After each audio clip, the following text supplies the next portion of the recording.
На традиционной ярмарке, которая открылась на Манежной площади, некачественной продукции нет. Сюда свои продукты привезли около 100 производителей из Северной Осетии и Ставропольского края. Несмотря на пасмурную погоду, такая торговля горожанам нравится. Очереди почти у каждого прилавка.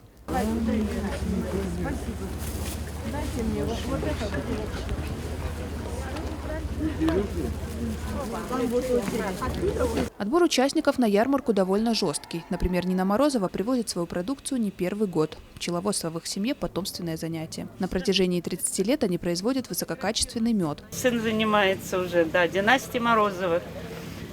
Все орешки есть с медом. У нас есть пыльца цветочная, фергаль. Это все идет для иммунитета. У нас качество хорошее. И мед всегда самый натуральный продукт. Хоть мясо, хоть мед, хоть разный. Он всегда будет пользоваться спросом. Натуральный продукт всегда полезный. И люди все это поймут сами. В этом году ярмарка имеет особую актуальность и называется антисанкционной. Это мероприятие организовали по поручению председателя правительства России Дмитрия Медведева о реализации местных продовольственных товаров.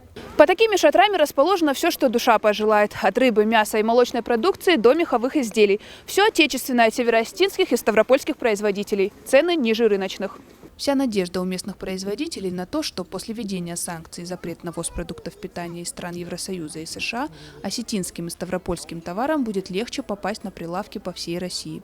Я должен сказать, что последнее время жители России, как и жители нашей республики, они уже начинают выбирать. То есть мы уже поняли, что зарубежный товаропроизводитель, он, быть может, привозит в Россию товары не лучшего качества, так как наши товаропроизводители, сельхозпроизводители могут вырастить продукцию не хуже, а, быть может, даже и лучшего качества. Нам необходимо создать экономически выгодные условия для товаропроизводителей, чтобы они производили и могли реализовать свою продукцию, выращенную по доступным ценам для нашего населения. Выставка-ярмарка пройдет до 4 ноября на Манежной площади. Жители республики смогут приобрести к своему столу продовольственные товары самого высокого качества и по низким ценам. Фатима Макиева, Ацамаз Шипшев, Осетия ТВ.